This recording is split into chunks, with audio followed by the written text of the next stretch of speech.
In this video, we will learn how to wear random favorite skins on Fortnite each game. In order to wear random favorite skins on Fortnite, firstly you need to boot up the game.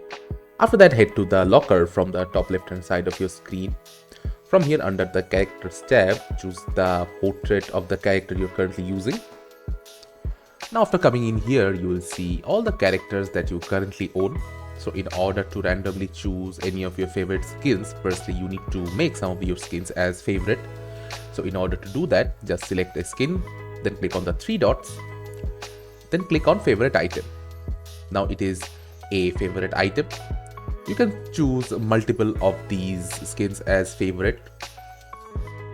After doing so, all you need to do is click on this random button, which in turn, as you can see, randomly chooses between your favorite outfits.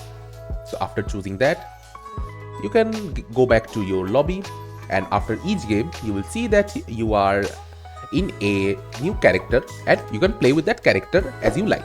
So this is how you can easily change character selection to your favorite ones and enjoy the game like before.